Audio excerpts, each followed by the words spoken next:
This week, the story isn't just that AI is everywhere, it's how schools are starting to respond. New data shows a majority of students are already using AI. Federal workforce guidance now treats AI literacy as a foundational skill. And in some classrooms, teachers are testing a different approach, using AIs not to give answers, but to push student thinking. Let's take a look. A new report from Pew Research shows that 54% of U.S. teenagers now use AI chatbots for schoolwork. That's up from just 13% back in 2023.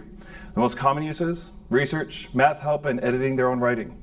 Nearly 60% of teenagers say students at their schools use chatbots to cheat, very often or somewhat often. That's not a fringe concern, it's just a student-reported norm. AI use is no longer occasional, it's becoming part of how students approach learning tasks, for better and for worse. The U.S. Labor Department is now identifying AI prompting and response verification as emerging workforce skills. That matters because it shifts AI literacy from optional to expected. That framing is specific, not just using tools, but constructing clear prompts and verifying what comes back. That distinction matters for how schools define AI literacy in the curriculum.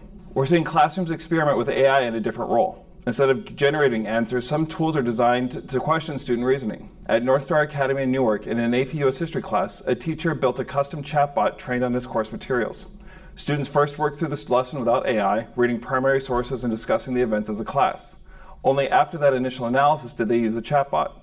When one student argued that the Chicago race riot of 1919 was caused by entrenched segregation, the chatbot didn't confirm or correct. It pushed back.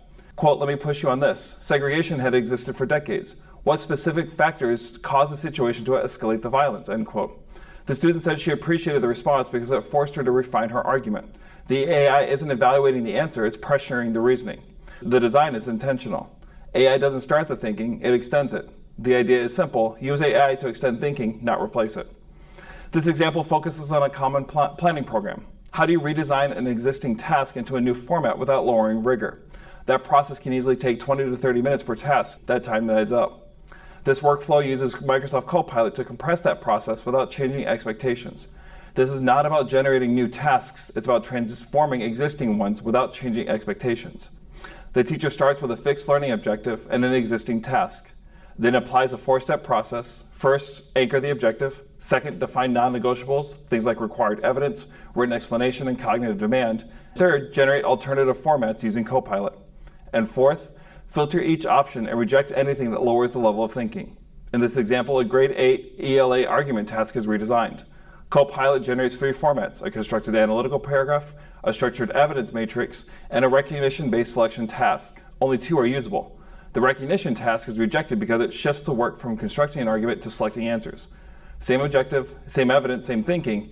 AI expands those options quickly. The teacher decides what counts. A few additional signals worth noting that's popping up on our feeds. Northwestern University is launching a dedicated AI major starting with the 26-27 school year. It emphasizes not just technical fluency, but also ethics, law, and societal impact. AI expertise is becoming a defined academic pathway that shifts signals where post-secondary expectations are heading and what students may be preparing for earlier in K-12. In Japan, about 46% of high school students who use the internet report using generative AI tools. That number drops to about 31% for middle school students and under 9% for elementary. This was the first time the agency asked about generative AI. Student AI use is not just local, it's global and still being measured. That matters because student behavior is moving faster than formal systems tracking it. At the University of Toronto, some professors are replacing traditional reaction papers with recorded AI dialogue assessments.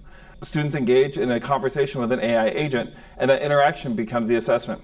The focus shifts from final answers to visible thinking. That's a signal that assessment is starting to adapt to how work is actually being produced. And a startup called Fermi is taking a different approach to AI and learning. Instead of giving answers, the system tracks where student reasoning breaks down and pushes students to work through problems. The design centers on student thinking, not response generation. That's a different direction. AI supporting thinking, not just answers. It reflects a growing push to design tools that reinforce learning, not shortcut it.